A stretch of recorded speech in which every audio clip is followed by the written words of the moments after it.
Agnes sat at the kitchen table with the morning light slanting across the floor. The silence in the house was complete, broken only by the soft tick of the wall clock. The teacup in her hand was warm, but her fingers felt cold. It had been 6 months since her husband Walter passed, and 3 years since her daughter moved away. The house was large, filled with photographs, books, and memories, but now it felt more like a museum than a home. She wasn't sure when exactly the loneliness had crept in, but it had taken root, quietly and thoroughly. At first, she told herself it was temporary. She'd always been strong. She'd raised a family, worked 2 jobs, cared for her parents in their final years. But grief was a different kind of weight. It didn't shout, it whispered. One morning, after a week of forgetting to eat more than toast and sleeping till noon, Agnes heard a small voice in her mind, one that sounded suspiciously like Walter's.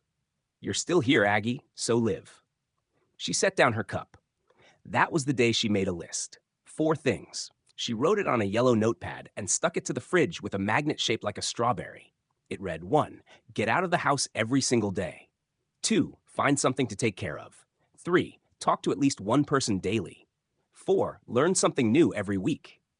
It seemed simple, manageable, so she started. The next morning, she walked 2 blocks to the park. The sun warmed her shoulders, and she nodded at strangers, unsure if she looked friendly or awkward. She sat on a bench near the duck pond. A boy was flying a red kite. A man walked a greyhound. Agnes closed her eyes and breathed in the smell of grass, water, and sun.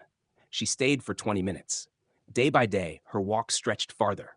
She began taking a different route each time, through alleys with murals, past the bakery where she used to take her granddaughter, near the little used bookstore with the cat in the window. Some days she just sat, but she always went out. Something shifted. The light inside her, long dimmed, flickered. The second item on her list came unexpectedly. A small tabby cat began appearing on her porch each morning. It was thin and wary, with cautious yellow eyes. Agnes began putting out a saucer of milk, then dry food. Then she gave it a name, Toby. Feeding him became part of her morning.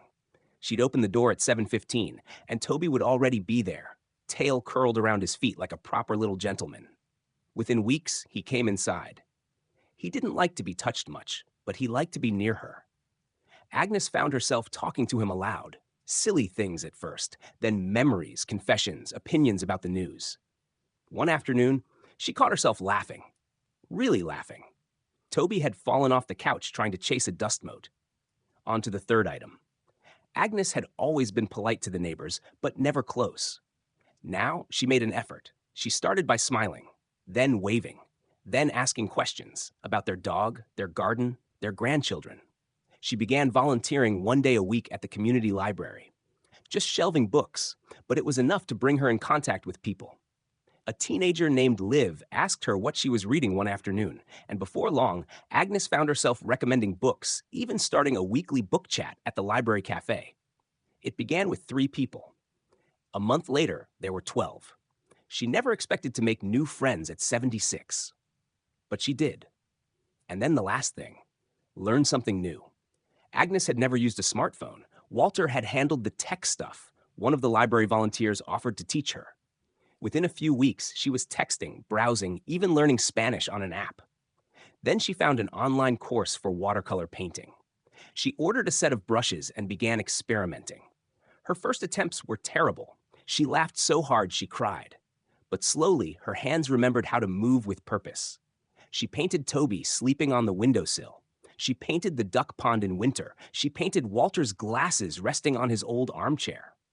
That spring, the community center held an amateur art show. Agnes submitted a painting. It wasn't the best, but it was hers. It hung on a wall with her name beneath it, and strangers paused to look. One evening, sitting on the porch with Toby at her feet and a glass of lemonade in hand, Agnes realized she hadn't felt truly lonely in weeks. She still missed Walter, terribly. Some mornings she still woke up expecting to hear his snore, but the ache had softened. Not disappeared, but changed.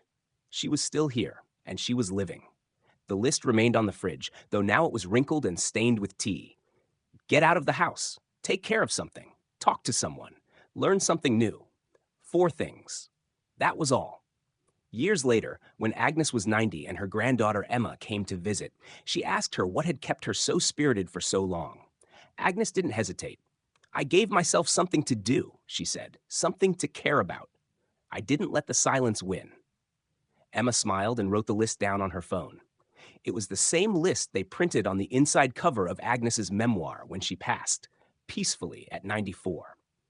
It was titled Four Things for When You're Alone, and thousands of readers, young and old, found comfort in it. Proof that being alone doesn't mean being forgotten, and that it's never too late to begin again.